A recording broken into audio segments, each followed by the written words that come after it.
सबसे पहले एनडीएस के जनक और प्रणेता परम पूज्य सरदेव श्री बीवी चौहान गुरुजी के चरणों में मेरा कोटि कोटि दंडवत प्रणाम।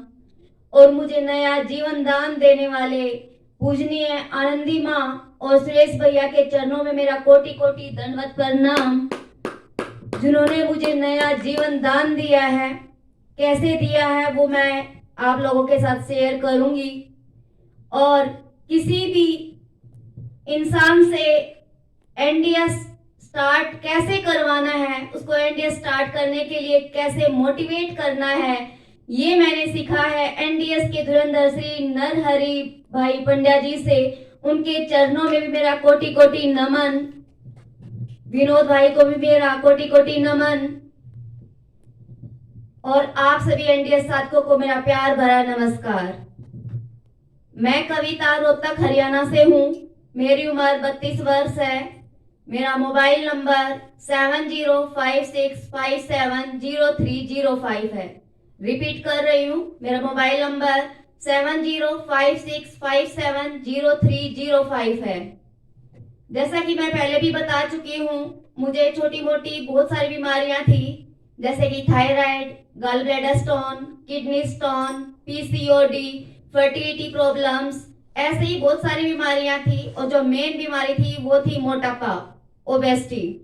मेरा जो वेट है वो 73 केजी था। लेकिन इसके बाद अचानक जुलाई 2022 में मुझे पेट में दर्द हुआ। पहले मैं इन बीमारियों की जो टैबलेट्स है वो ले रही थी, लेकिन फिर भी मेरी जो लाइफ है वो स्मूथली चल रही थी। लेकिन जुलाई में मुझे जो पेट में दर्द हुआ वो मेरी लाइफ के लिए टर्निंग पॉइंट रहा। और जब मैं डॉक्टर के पास गई तो डॉक्टर ने अल्ट्रासाउंड कराने के लिए बोला। जब मैंने अल्ट्रासाउंड कराया तो उसमें मुझे लीवर में सिस्ट आ गई। 2022 जुलाई। हाँ जी माता जी।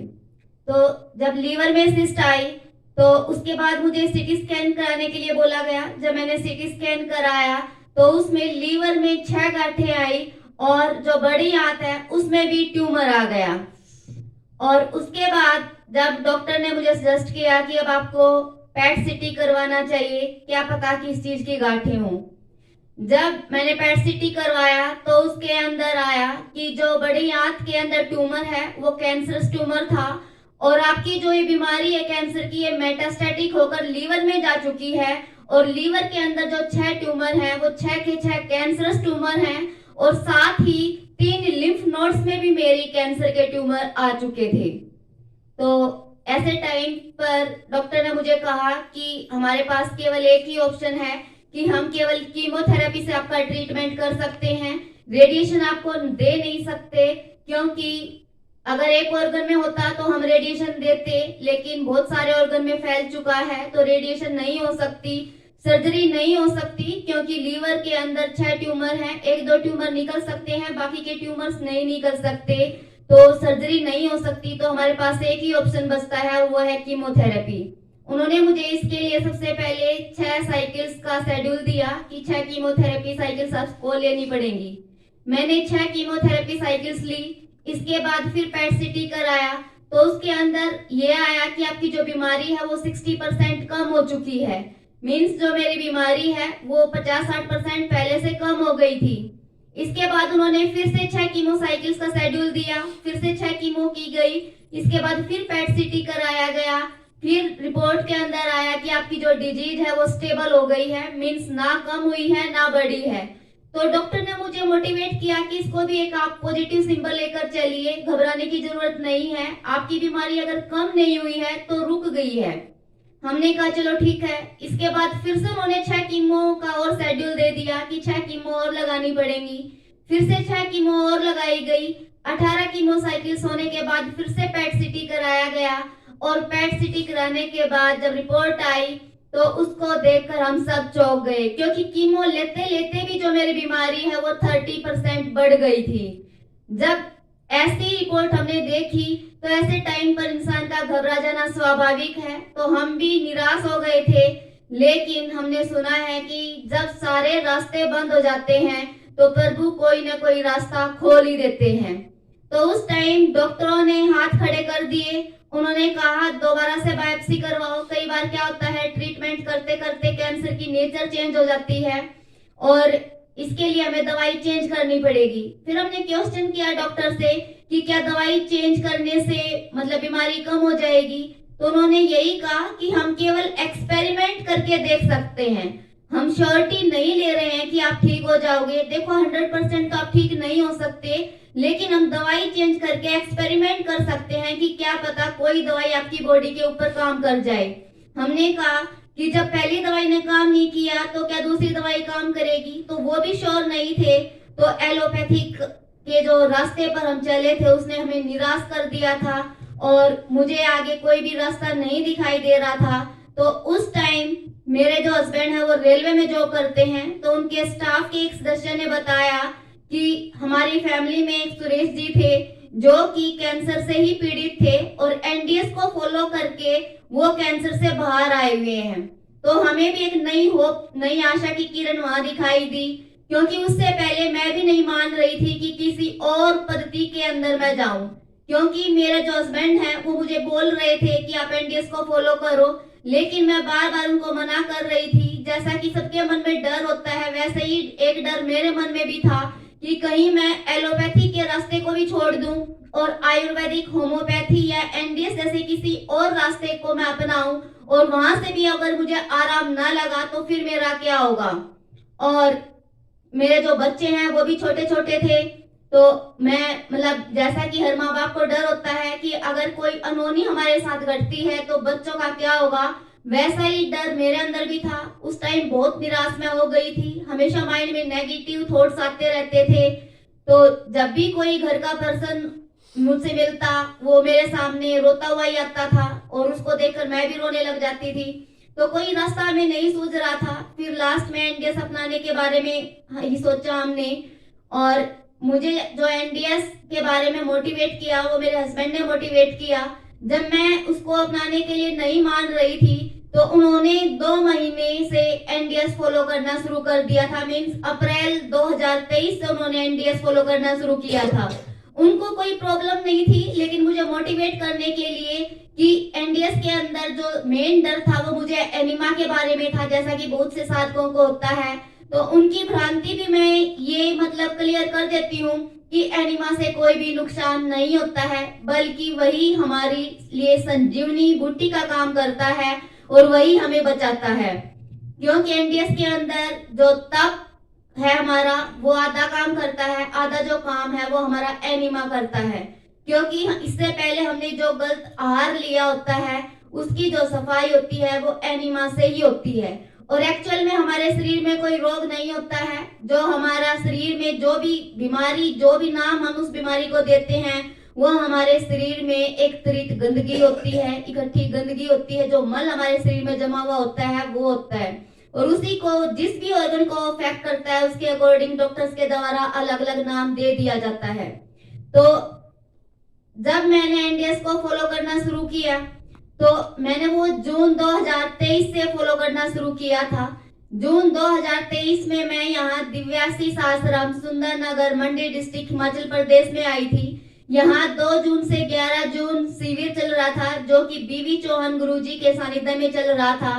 तो मैं यहाँ 3 जून को आई थी और उसी दिन से मेरी एनडीएस की जर्नी स्टार्ट हुई थी। उससे पहले मैंने एनडीएस शुरू नहीं किया था, केवल दूध या दूध से बनी चीजें मैंने घर से छोड़ दी थी, लेकिन तब तक पका हुआ भोजन भी मैं कर रही थी। यहाँ आने के बाद मैंने कंप्लीट रूप से जो एडवांस एनडीएस है वो फॉलो करना शुरू किया था। तो पहले जो एनडीएस मैंने घर से थोड़ा बहुत शुरू किया था वो मेरे पति के मोटिवेशन के बाद किया था, और उसके बाद जो एनडीएस मैंने यहाँ शुरू किया है वो पूजनीय आनंदी माँ और सुरेश भैया के मार्गदर्शन में किया है। और उसी के बाद से मुझे जो नया जीवन दान मिला है, जो नई जिंदगी मिली है, पहले जो मैं पीड़ादायक जो कष्टदायक जिंदगी जी रही थी उससे मुझे छुटकारा मिला है। क्योंकि एलोपैथी के अंदर कीमोसाइकिल्स लेते लेते कीमो के कितने साइड इफेक्ट्स होते हैं वो हमें पता है कि कितने साइड इफेक्ट्स कीमो के हमारे ऊपर हुए। आंखों से दिखना कम हो गया था, हमेशा चक्कर आते रहते थे, दूसरों के ऊपर हम फुली डिपेंड हो गए थे कि अगर बेड से बाथरूम तक जाना है तो कोई हमें पकड़ कर लेके जाएगा। लेकिन एनडीएस के अंदर ऐसा कुछ भी नहीं है, कोई भी साइड इफेक्ट आपके ऊपर नहीं होता है। जिस दिन से आप एनडीएस करना शुरू कर देते हो उस दिन से आपकी जो रिवर्स है वो स्टार्ट हो जाता है, रिकवरी आपकी स्टार्ट हो जाती है। तो यहाँ रहकर हमने जो एनडीएस फॉलो किया, जो कि एक तप सेवा सुमिरन का मार्ग है। तो सबसे पहले हमने यहाँ तप किया। तप कैसे और कितना किया ये मैं आप लोगों के साथ शेयर कर रही हूँ। मुझे यहाँ रहते हुए 4.5 महीने हो गए हैं। 4.5 महीने के अंदर बहुत सारा तप हमने यहाँ किया है। पहले जब मैं यहाँ आई जून में, तो पहले मैंने 10-12 दिन अल्टरनेट डे पर निर्जला उपवास किया। मीन्स एक दिन निर्जला उपवास और एक दिन रसाहार किया। इसके बाद फिर सुरेश भैया ने मुझे मोटिवेट किया कि आपको क्रोनिक डिजीज है तो इसके लिए आपको लॉन्ग निर्जला फास्टिंग के ऊपर फोकस करना होगा। इसके बाद मैं यहाँ 3.5 दिन का निर्जला उपवास रख पाई, जिसको मैं कंटिन्यू नहीं कर पाई और चौथे दिन मैंने वो खोल दिया था। इसके बाद गुप्त नवरात्रि में माताजी और भैया ने मुझे मोटिवेट किया कि गुप्त नवरात्रि में लंबा निर्जला उपवास कीजिए, जो कि 19 जून से 29 जून तक 11 दिन का लंबा निर्जला उपवास मैंने यहाँ किया। कंटिन्यू 11 दिन का जब मैंने लंबा निर्जला उपवास किया तो उस दौरान जो मेरा वेट है वो केवल 3 kg कम हुआ था। एनडीएस में सबको चिंता होती है कि हम निर्जला करेंगे तो कैसे जिएंगे, कैसे जीवित रह पाएंगे, कैसे हम अपना काम करेंगे, कैसे दिनचर्या के काम करेंगे। तो सारे काम हम करते थे और कोई भी वीकनेस मुझे महसूस नहीं हो रही थी, ना मेरी एनर्जी के अंदर कोई कमी महसूस हो रही थी। साथ ही साथ बल्कि कीमो के जो साइड इफेक्ट्स थे वो धीरे धीरे करके मेरे खत्म होते जा रहे थे। कीमो की वजह से मेरी जो स्किन है वो नीली पड़ने लग गई थी और कहीं कहीं से ब्लैक स्पॉट्स भी आ गए थे स्किन के ऊपर, वो पूरी तरह से खत्म हो गए थे मेरे। और जो आंखों से मेरा दिखना कम हो गया था वो 1 महीने के अंदर ही मेरा दिखने भी मुझे सही लग गया था। और जो मेरे पेट में दर्द रहता था वो दर्द भी मेरा खत्म हो गया था 1 महीने के अंदर ही। लेकिन बीच बीच में जो निर्जला उपवास हम करते हैं उसमें उभाड़ आते हैं, तो उससे हमें डगमगाना नहीं है बल्कि उनका हमें डट कर सामना करना है, क्योंकि हमारा जो मेन टारगेट है वो है हमारी क्रोनिक डिजीज को खत्म करना। और जो उबाड़ है वो टेम्परेरी है, परमानेंट नहीं है। उबाड़ आएंगे लेकिन उसको हमें देखने वाला बनना है, वो अपने आप कुछ टाइम बाद चले जाएंगे। तो जब मैंने 11 दिन का लंबा निर्जला उपवास किया था तो उस टाइम मुझे 9 दिन तक कोई प्रॉब्लम नहीं हुई थी। लास्ट के 2 दिन में हल्की सी वॉमिटिंग सेंसेशन मुझे फील हुई थी, लेकिन वॉमिटिंग नहीं हुई थी और कोई खास दिक्कत मुझे 11 दिन के उपवास के दौरान नहीं आई थी।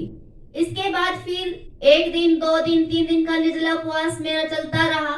इसके बाद फिर से मैंने 9 दिन का उपवास किया, जो कि 17 जुलाई से 25 जुलाई तक था। तो 11 दिन का लंबा उपवास करने के बाद फिर से मैंने 9 दिन का लगातार वाला निर्जला उपवास किया। 9 दिन के निर्जला उपवास के दौरान जो मेरा वेट है वो 5 kg कम हुआ था। जब मैंने उपवास शुरू किया तो मेरा वेट 49 kg था और जब मैंने उपवास खोला तो उस टाइम जो मेरा वेट है वो 44 kg था, मीन्स 5 kg कम हुआ था।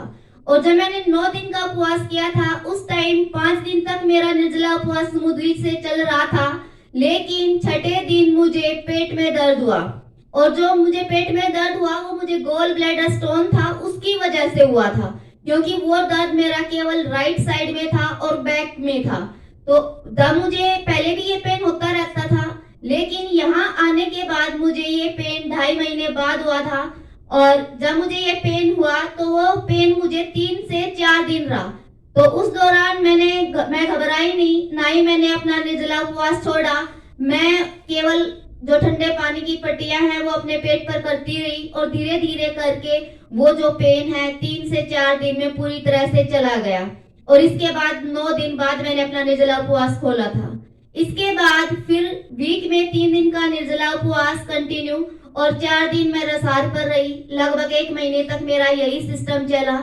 और इसके बाद अब यहाँ दिव्याशीष परम सुख आश्रम में अश्विन माह में जो हमारे शारदीय नवरात्र चल रहे हैं, यहाँ श्री बीबी चौहान गुरुजी के सानिध्य में फिर से निर्जला शिविर लगा हुआ है, जिसके बारे में आप सबको पता है।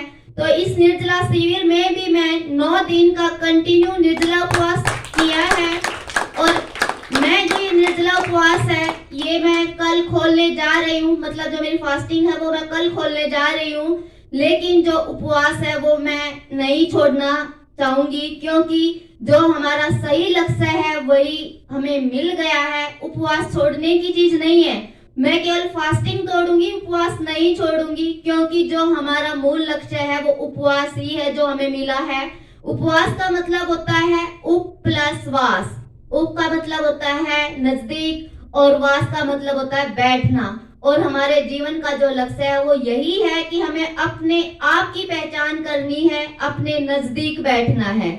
तो ये तो हुई हमारे तब की बात। और मैं आप लोगों को बता देती हूँ कि यहाँ मैंने पहले 3 महीने में 90 दिन में 50 निर्जला उपवास किए थे, और इसके बाद फिर 1 महीने तक वीक में 3 दिन निर्जला और 4 दिन रसार किया। और इसके बाद जब मेरा 4th मंथ यहाँ स्टार्ट हुआ था तो फिर मैंने वीक में 2 दिन निर्जला और 5 दिन रसार पर मैं रही। और अब शारदीय नवरात्र में फिर से 9 दिन का लंबा निर्जला उपवास मैंने किया।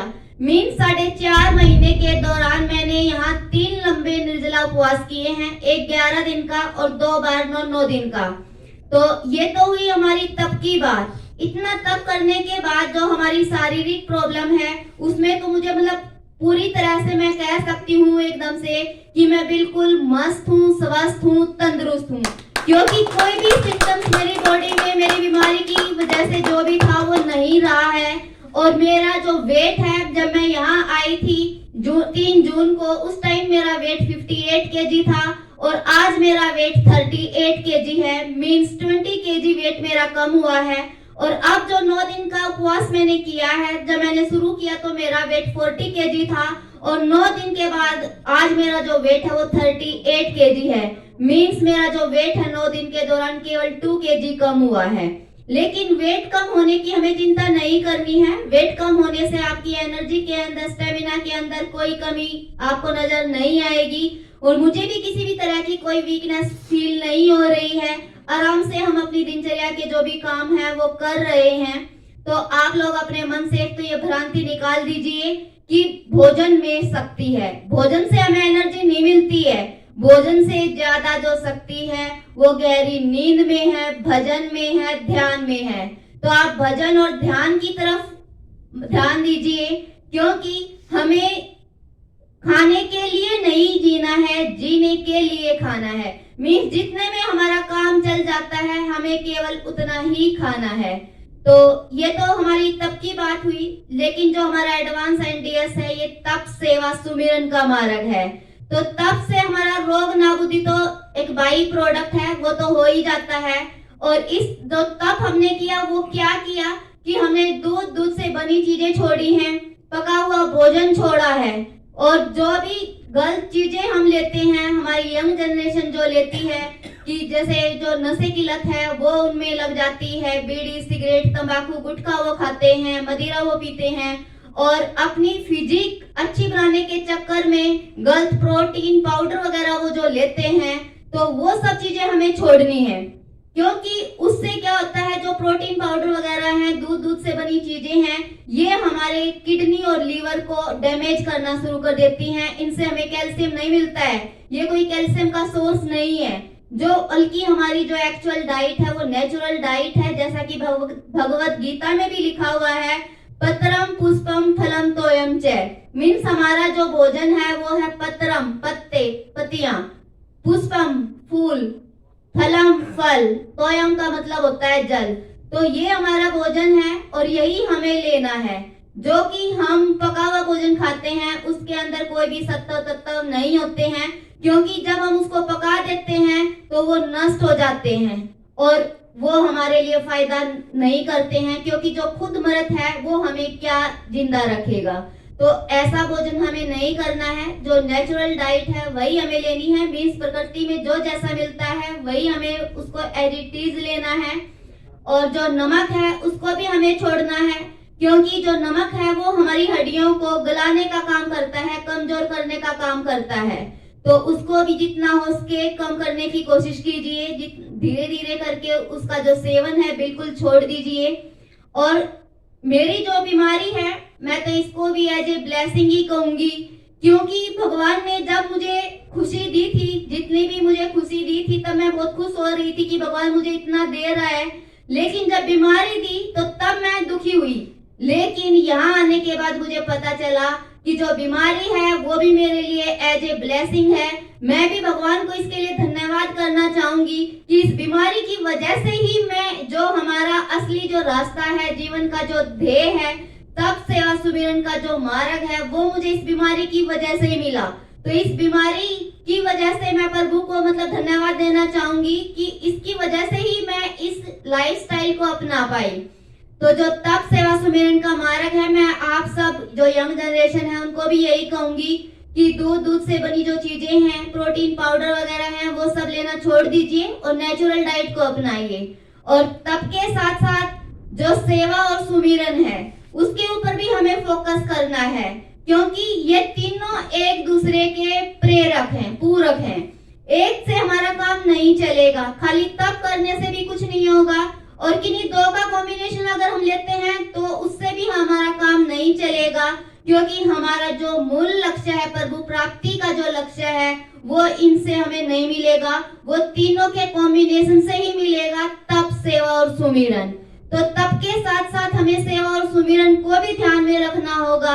सेवा कैसे की जाए और कब करें, तो इसके लिए हमें क्या करना है कि जो भी व्यक्ति जिस भी तरह से कैपेबल है, चाहे तन से, चाहे मन से, चाहे धन से, जिससे जैसा भी बनता है उसको वैसी सेवा करनी चाहिए।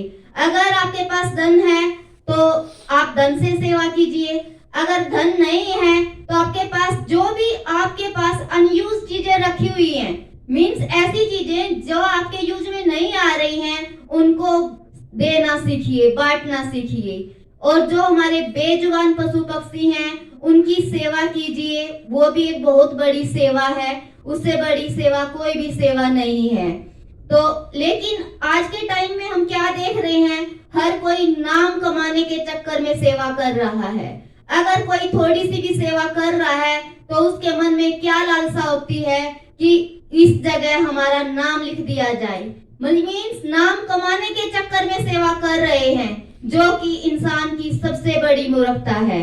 तो हमें नाम कमाने के लिए सेवा नहीं करनी है, और सेवा करने के साथ साथ जो सबसे ज्यादा मैटर करता है वो मैटर करता है सेवा करने का भाव, कि हम जो सेवा कर रहे हैं वो किस भाव से कर रहे हैं। क्योंकि जितना हम बांटना सीखते हैं, जितना हम देना सीखते हैं, भगवान उससे ज्यादा हमें वापस देता है।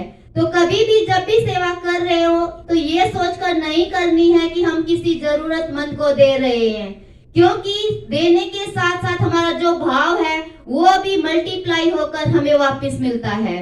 तो सबसे ज्यादा जो मैटर करता है वो सेवा करने का भाव मैटर करता है। तो जैसा कि आप लोगों को पता है कि जो ये दिव्याशीष आश्रम है ये बिल्कुल निःशुल्क आश्रम है। यहाँ कभी भी किसी भी चीज के लिए कोई भी पैसा किसी से नहीं मांगा जाता है, और ना ही किसी को ये कहा जाता है कि आप कुछ देकर जाना। लेकिन इसके पीछे हम भी इंसान हैं, हमारे अंदर भी भगवान ने थोड़ा बहुत तो ज्ञान दिया होगा, थोड़ा बहुत तो माइंड दिया है कि हमें भी ये सोचना चाहिए कि जो ये निःशुल्क संस्था जो ये चल रही है, निःशुल्क आश्रम जो ये चल रहा है, ये कैसे चल रहा है। आप लोग अपने घर से ही ले लीजिए कि आपका घर निःशुल्क चल सकता है क्या। उसके लिए भी तो हमें क्या चाहिए, सबका श्रम भी चाहिए, मीन्स तन की सेवा भी चाहिए, धन की सेवा भी चाहिए, और एक दूसरे की सेवा के लिए मन की सेवा भी चाहिए। मतलब जब परिवार के सदस्य मन से जुड़े हुए होंगे तभी वो एक दूसरे की हेल्प कर सकते हैं। तो इसी तरह हमें इस आश्रम से भी तन, मन और धन तीनों से जुड़ना पड़ेगा, तभी ये अपना निरंतर कार्य कर सकता है। अदरवाइज कोई भी संस्था, कोई भी आश्रम हो, बिना किसी सेवा के नहीं चल सकता। तो यहाँ पर जो श्रेष्ठ भैया हैं, आनंदी माता जी हैं, इतनी निःशुल्क और निस्वार्थ भाव से जो सेवा कर रहे हैं वो हमारे परिवार के सदस्य भी नहीं कर सकते। मैं अपने बेटे का ही उदाहरण देती हूँ कि मैं जब अपने बेटे से भी कभी पानी मांगती हूँ तो कई बार तो वो दे देता है, लेकिन कई बार वो मना कर देता है। तो जब परिवार के सदस्य ही हमारे लिए इतना नहीं कर सकते और ये तो इतने निस्वार्थ भाव से सेवा कर रहे हैं कि कभी भी किसी भी चीज के लिए ना तो हमें यह सुनना पड़ता ही नहीं है। तो यहाँ 4.5 महीने मुझे रहते हुए हो गए हैं। यहाँ सभी जो साधक हैं वो एक फैमिली की तरह रहते हैं। सुरेश भैया हैं, माता जी हैं, ये आपके पीछे हमेशा बैकबोन की तरह रहते हैं कि हमेशा आपको मोटिवेट करते रहते हैं। मैं यहाँ रहकर इतना तप कर पाई, ये किस वजह से कर पाई? क्या घर में इतना तप हो सकता था? बिल्कुल नहीं, मैं तो नहीं कर सकती थी। लेकिन यहाँ इनके जो मोटिवेशन है, इन जो हमारे तप के लिए जो ये हमें मनोबल मिला, ये कहाँ से मिला? तो ये एक तो यहाँ का जो वातावरण है, वो जो तपोभूमि है, देवभूमि है यहाँ की, उसका बल था कि उसकी वजह से हम इतना तप कर पाए। और यहाँ आनंदी माता जी ने इतना तप किया है, उस तप के बल से हमें मनोबल मिला कि हम इतना लंबा निर्जला उपवास यहाँ रहकर कर रहे हैं। तो तप के साथ साथ सेवा करने से आपको बहुत फायदा मिलेगा और इससे हमें तप से शारीरिक सुख जहाँ हमें मिल रहा है, तो सेवा से हमें मानसिक शांति जरूर मिलेगी। तो तप के साथ सेवा भी हमें करनी है। और जब हम एनडीएस के रास्ते पर चल पड़ते हैं, मीन्स जब हम एक अच्छा भोजन लेने लग जाते हैं, मीन्स जो नेचुरल डाइट है वो जब हम लेने लग जाते हैं, तो उससे हमारा तन तो साफ होता ही है, साथ में हमारा सेवा करने की वजह से मन भी साफ हो जाता है। और जब हमारा तन और मन साफ हो जाता है तो हमारी सोच भी साफ हो जाती है, और जब हमारी सोच साफ हो जाती है तो हमारे कर्म भी साफ हो जाते हैं, और जब हमारे कर्म साफ हो जाते हैं तो हमें सुमिरन करना नहीं पड़ता, हमारा सुमिरन अपने आप होने लगता है। तो जो तप, सेवा और सुमिरन का मार्ग है, इसमें हमें तीनों के ऊपर ध्यान देना है, तप, सेवा और सुमिरन।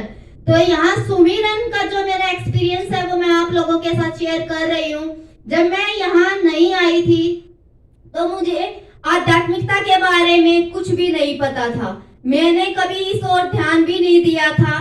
हमेशा नेगेटिव विचार मेरे मन में आते थे, और जब से ये बीमारी मेरे मन में आई, मेरे शरीर में आई थी, तब से तो मैं और ज्यादा नेगेटिव हो गई थी।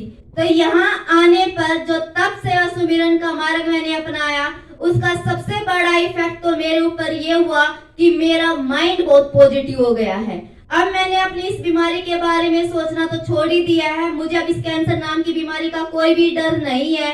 सिम्टम्स मेरी बॉडी के अंदर कोई नहीं है, तो बीमार तो अब मैं अपने आप को मानती ही नहीं हूँ कि कोई बीमारी मेरे अंदर थी भी। और साथ में मैं अपने आप को बहुत सौभाग्यशाली समझ रही हूँ कि मुझे जो ये प्रभु प्राप्ति का मार्ग है वो भी यहाँ आने के बाद मिल गया है। तो आध्यात्मिकता के बारे में मेरी क्या उन्नति हुई, मैं वो एक्सपीरियंस आप लोगों के साथ शेयर कर रही हूँ। एक तो माता जी यहाँ सुबह सुबह डेली जो रुद्राष्टकमिदम है और आत्मष्टक है वो करवाती हैं, ओम का उच्चारण करवाती हैं, जो कि हमारे माइंड में बहुत पॉजिटिव वाइब्रेशंस प्रोड्यूस करता है। और आत्मष्टक करने के बाद इंसान के मन में जो भी क्वेश्चंस उठते हैं उन सब के आंसर मिल जाते हैं अगर ध्यान से हम आत्मष्टक करते हैं तो। और सुबह शाम दोनों टाइम यहाँ जो भजन सुमिरन होता है उसकी वजह से हमारी जो सोच है वो बिल्कुल सकारात्मक हो जाती है, पॉजिटिव माइंड से हमारा हमेशा हो जाता है पॉजिटिव माइंड। और जो तप, सेवा और सुमिरन मीन्स हमारा शारीरिक, मानसिक और आध्यात्मिक तीनों तरह का विकास हमारा होने लग जाता है। और जो हमारा प्रभु प्राप्ति का जो ये मार्ग है इसमें हम आगे की तरफ बढ़ने लग जाते हैं। और हमारा जो मूल लक्ष्य है वो अब हमें किसी बीमारी से राहत पाना नहीं है, बल्कि जो प्रभु प्राप्ति का लक्ष्य है उसी को हमें प्राप्त करना है। और उसी रास्ते पर हम आगे बढ़ चुके हैं, बस हमें इसको कंटिन्यू रखना है। और सबको मैं यही आग्रह करूंगी कि प्लीज एलोपैथी के अंदर जितने भी क्रोनिक पेशेंट हैं वो या जिनको भी क्रोनिक डिजीज है वो एलोपैथी के अंदर जाकर अपना टाइम वेस्ट ना करें, क्योंकि इससे हमारा टाइम भी वेस्ट होगा, मनी भी वेस्ट होगी, और जो कि हमारा इतना अनमोल शरीर है वो भी वेस्ट होगा, क्योंकि दवाइयों का सिर्फ साइड इफेक्ट होगा। एलोपैथी के अंदर किसी भी बीमारी का कोई भी इलाज नहीं है। वहां से लास्ट में आपको एक जवाब मिलेगा कि लास्ट में आप अपने पेशेंट को घर ले जाइए और इसकी सेवा कीजिए, लेकिन हमें वहां जाकर अपना धन, समय और कीमती शरीर सबको बचाना है। और जो प्रभु प्राप्ति का मार्ग है, जो तप सेवा सुमिरन का मार्ग है, इसको अपनाना है। दूध से बनी जो चीजें हैं उन सब का सेवन बिल्कुल छोड़ देना है। जो भी नशे की गलत चीजें हैं, बीड़ी, सिगरेट, तंबाकू वगैरह, इन सब को बिल्कुल बाय बाय बोल देना है। तो मैं सबसे यही आग्रह करूंगी कि आप भी तप सेवा सुमिरन को अपना लाइफस्टाइल बनाइए। स्वस्थ होने के लिए हमें एनडीएस फॉलो नहीं करना है, बल्कि स्वस्थ रहने के लिए और प्रभु प्राप्ति के लिए ही हमें एनडीएस को फॉलो करना है। धन्यवाद। देखिए क्या बुलंद आवाज है। 9वां दिन का निर्जला है, खोले भी नहीं है, लेकिन नॉन स्टॉप आधा घंटा इन्होंने अपने अनुभव सुनाए।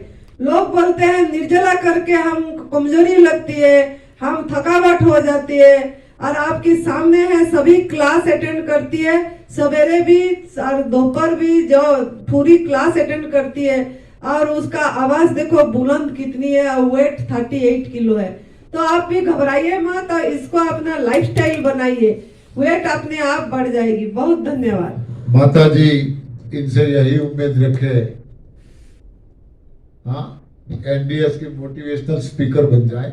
बहुत बढ़िया, खूब शिविरें लगाए, बहुत खुशी हुई है मुझे। हाँ, मेरे पास शब्द नहीं है आपके बारे में, बस यही उम्मीद है मेरी। ठीक है, धन्यवाद।